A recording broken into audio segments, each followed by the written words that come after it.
इसमें कह रहा है कि द पोजीशन वेक्टर ऑफ ए, क्या मतलब है पोजीशन वेक्टर का? मतलब ओ ए है। और पोजीशन वेक्टर ऑफ बी क्या मतलब है इसका? कि ओ बी जो है वो क्या है? बी।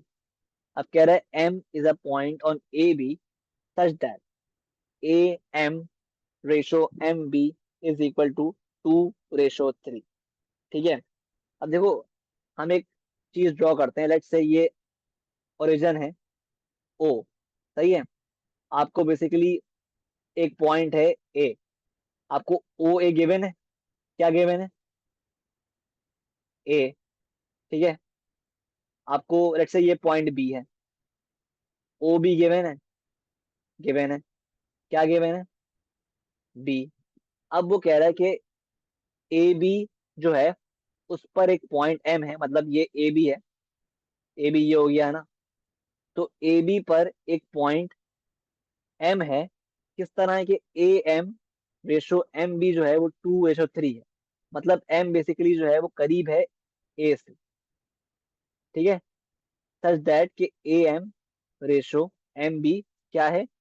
2:3। ए एम 2 है और एम बी क्या है? 3। सही है। मतलब कुल पार्ट्स कितने हो गए मिलाकर? 5। क्लियर है बात? सही है। ठीक है। अब क्या बोल रहा है? Find in terms of A and B the position vector of M. हमें एम का पोजीशन वेक्टर फाइंड करना है।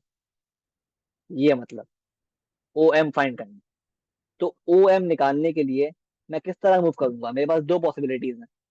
मेरे पास दो पॉसिबिलिटीज हैं ओ एम निकालने के। ओ एम निकालने के लिए या तो मैं मूव करूंगा ओ ए प्लस ए एम, या तो मैं मूव करूंगा ओ एम निकालने के लिए O B plus B M. ठीक है। तो दोनों से आंसर बिल्कुल सेम आएगा। ठीक है। लेकिन ऑब्वियसली ये तरीका शॉर्ट है कंपेयर टू दिस। ठीक है। लेकिन हम दोनों से कर लेते हैं, मर्जी है। आपकी मर्जी होती है जिससे भी कर लो। आप चेक करेंगे, चेक करोगे इन दी एंड आंसर सेम ही आए। तो पहले हम एक काम करते हैं, इससे करते हैं। ठीक है। अब देखो ओ एम हमें निकालना है। ओ ए गिवन है। क्या है? ओ ए है, सही है। अब ए एम निकालना पड़ेगा हमें।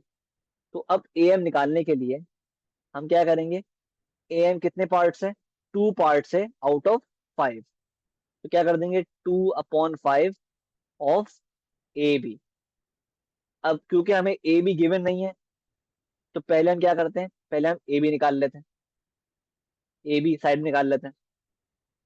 तो मुझे बताओ ए बी निकालने के लिए हम किस तरह मूव करेंगे?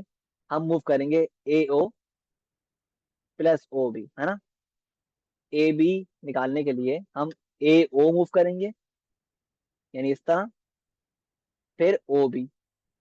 तो ए ओ क्या आ रहा है? ओ ए मेरे पास ए है, तो ए ओ क्या हो जाएगा? माइनस है। और ओ बी दिया हुआ है बी, तो ए बी आ गया बी माइनस है। ठीक है। तो ये क्या हो गया? 2/5 ऑफ बी माइनस है। ठीक है। तो ए एम मेरे पास आ गया बहुत ही क्लियरली। तो ए प्लस ए एम मतलब 2/5 इंटू बी माइनस है। अब इसको सिंप्लीफाई कर दो, तो ये हो गया ए प्लस 2/5 बी माइनस 2/5 ए। ठीक है। इसका फर्दर आंसर आ रहा है 1 - 2/5, मतलब 3/5 ए प्लस 2/5 बी। ये आपका आंसर है फॉर ओ एम। क्या आ रहा है? 3/5 ए प्लस 2/5 बी। ठीक है। ये आपका आंसर आ गया फॉर ओ एम। ठीक है। अब हम ट्राई करते हैं इस मेथड से। इसका भी ऑब्वियसली सेम ही आंसर आएगा। ठीक है। तरीकेकार डिफरेंट है बस, इक्वेशन डिफरेंट है। तो इसमें क्या बोल रहा है? इसमें बोल रहा है ओ बी निकालें, O B plus B M. अब ओ बी हमें गिवन है, क्या है? बी। बी एम गिवन नहीं है, तो बी एम निकाल लेते साइड में। बी एम क्या है? अब खुद देखो बी एम क्या है। अब देखो याद रखो, यहाँ पे हमें एम भी दिया हुआ है। ये जो है ना, ये जो है, ये क्या है? एम बी है। तो अगर मैं एम बी निकाल कर उसका साइन फ्लिप कर दूं तो बी एम आ जाएगा। तो एक काम करते हैं हम पहले, एम बी निकालेंगे।